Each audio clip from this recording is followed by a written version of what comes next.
Olá e bem-vindos ao Cantinho da História. Hoje com mais um vídeo sobre metodologia e eu vou falar sobre o projeto científico.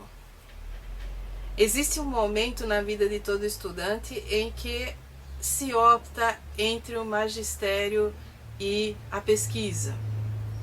Às vezes não, às vezes dá para levar os dois, mas nem sempre. Quando se opta pela pesquisa, normalmente lá pelo segundo ou terceiro ano, já é o momento de se pensar em um projeto de iniciação científica, às vezes atrelado ao trabalho de um professor, às vezes de uma maneira mais individual. Projetos de pesquisa seguem normas bem específicas, então é importante que se cumpra as etapas nessa redação para conseguir não apenas a aprovação da pesquisa num determinado departamento, mas também o seu financiamento pelas agências federais ou estaduais ou mesmo por agências particulares, agências ligadas a bancos e fundações. Do mesmo modo, esse tipo de estrutura de projeto pode ser apresentada numa seleção de mestrado, doutorado ou pós-doutorado. É uma estrutura clássica e que se compõe, vamos lá. Primeiro, o seu tema. Você vai selecionar um tema de trabalho e aí vai da sua pesquisa, vai do que você encontrou, das fontes, da bibliografia, do que você considerou interessante, daquilo que é o seu desejo estudar. Não pense muito em termos de temas da moda, porque a moda passa e muitas vezes a gente vai ficar ligado a um determinado tema pelo resto da vida. Então, cuidado na hora de selecionar. Também cuidado com o modo como as universidades restringem, porque se você está numa universidade que tem só 2 linhas de pesquisa, obrigatoriamente você precisa optar entre uma ou outra. Às vezes é bom pensar maior, se o seu interesse é um tema diferente, é bom pensar em outras universidades. Mas, uma vez delimitado o seu tema, você pode organizar as suas fontes, a sua bibliografia e começar a redigir o seu projeto. Você começa apresentando o tema, explicando do que se trata o seu tema.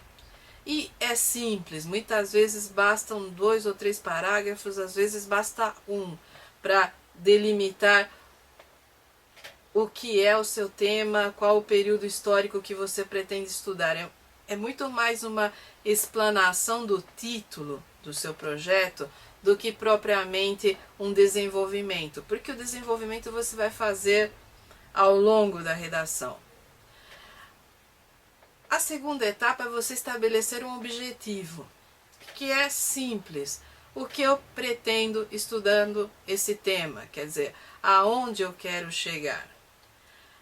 Você estabelece uma meta, você estabelece um objetivo e define esse objetivo normalmente em um parágrafo. Por exemplo, se eu estou estudando as famílias de imigrantes durante a primeira metade do século XX em cidades do interior de Santa Catarina, eu preciso ter um objetivo. Eu não vou estudar todas as famílias durante todo esse tempo para saber tudo sobre elas.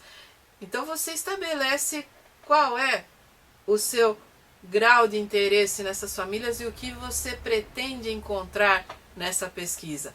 Muitas vezes, ao longo da pesquisa, esse objetivo é superado ou se transforma. Mas, a título de definição, você precisa ter um objetivo claro.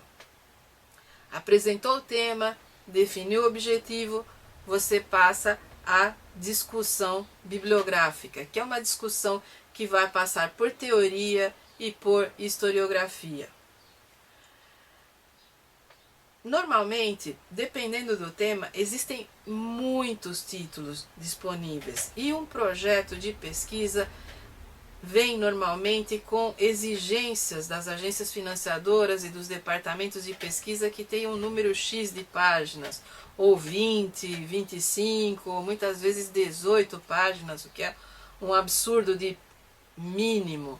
Então, para que você possa realizar uma boa discussão bibliográfica, selecione os títulos mais importantes, aqueles que você não pode passar sem, e só trabalhe neles. Às vezes é melhor uma discussão com pouca bibliografia, mas muito bem estruturada e que possa remeter o leitor a bibliografias maiores sem precisar necessariamente passar por elas, do que uma discussão com montes e montes de livros que não chega a lugar algum. Então, definiu sua linha teórica, definiu sua linha historiográfica, montou essa discussão de uma maneira que explique o seu tema e mostre para o leitor em que estágio se encontra a pesquisa sobre esse tema e qual pode ser a sua contribuição nessa pesquisa, aí você passa a etapa seguinte, que é a metodologia. É quando você vai definir quais as fontes que você vai usar, se são jornais, documentos, se é uma pesquisa mais bibliográfica, se você vai usar literatura. Você define suas fontes e o modo como vai trabalhar essas fontes, que tipo de perspectiva teórica você vai usar para analisar essas fontes.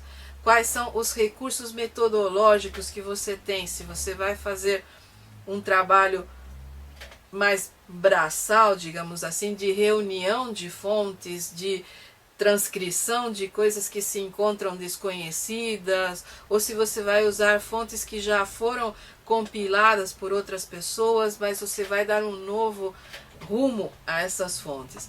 Normalmente, na iniciação científica e até mesmo no mestrado, há uma ênfase para que se use fontes já compiladas e que se deixe a documentação inédita para o doutorado, mas isso vai de cada um. Eu acredito que usar documentação inédita desde sempre é uma coisa interessante, porque permite que você se acostume a lidar com o documento sem outros olhares e que você desenvolva o seu próprio olhar. Definida toda essa apresentação do tema, objetivos, discussão teórica historiográfica, metodologia e fontes a serem utilizadas, aí você tem que definir o seu cronograma. Isso é importante, principalmente se você vai pedir financiamento, porque as pessoas querem resultados. Nós vivemos num mundo extremamente utilitário. Mesmo nós de ciências humanas somos obrigados a definir calendários e cronogramas como se as ideias surgissem com hora marcada. Então, é bom que você defina ali quantas horas por semana você vai dedicar à sua pesquisa, qual o período que você vai ficar em arquivos, qual o período que você vai ler microfilmes, quanto tempo você vai levar para cada etapa, quanto tempo você destina à redação da monografia final. Faça exatamente um cronograma de como você pretende realizar o seu trabalho. E depois de tudo isso, amarre o projeto com uma conclusão em que você pode sintetizar o momento em que a pesquisa se encontra e qual é a sua contribuição, por que esse projeto é importante, por que é importante que esse projeto seja aceito. Isso é, em linhas gerais, um projeto científico. E essa é uma estrutura básica que vale não apenas para ciências humanas, mas para ciências exatas e biológicas também, porque define estritamente qual será o seu trabalho, qual será a sua contribuição ao mundo da ciência e como você pretende fazê-la. Tanto os departamentos de pesquisa quanto as agências financiadoras procuram resultados. Nós vivemos em um mundo em que o conhecimento está sendo quantificado e está perdendo muito em qualidade por isso. Então, se você depende do financiamento para viver, se você precisa entrar em um departamento X ou Y no mestrado, no doutorado, ou se você quer desenvolver a sua pesquisa científica e ser aceito, você precisa atender a esses critérios utilitários. Você precisa desenvolver um projeto que seja plausível do ponto de vista da realização, que não esteja muito no ar, que não seja muito vago, ele tem que ser extremamente sensato. Por isso, na discussão bibliográfica, principalmente, não viaje muito, não parta para análises extremamente abstratas, seja o máximo do máximo conciso e claro, e principalmente mostre a finalidade do seu trabalho, mostre em que o seu trabalho vai contribuir para o crescimento do conhecimento humano. Se você seguir todas essas etapas e trabalhar de uma maneira clara, concisa e precisa todos esses itens, o seu projeto tem todas as chances de ser aprovado, desde que exista a disponibilidade de verbas e de vagas também, logicamente. No mais, pense sempre em termos de clareza de objetivos. O que eu quero provar é uma coisa, se eu vou conseguir é outra. Você está definindo metas, você está definindo um cronograma de trabalho, quais os meios, quais os métodos que você vai utilizar para desenvolver esse trabalho. Se você vai chegar ou não aos resultados que está esperando, isso é outra história. Normalmente, por mais que se estabeleça metas precisas no projeto, a documentação pode trazer rumos surpreendentes a qualquer pesquisa.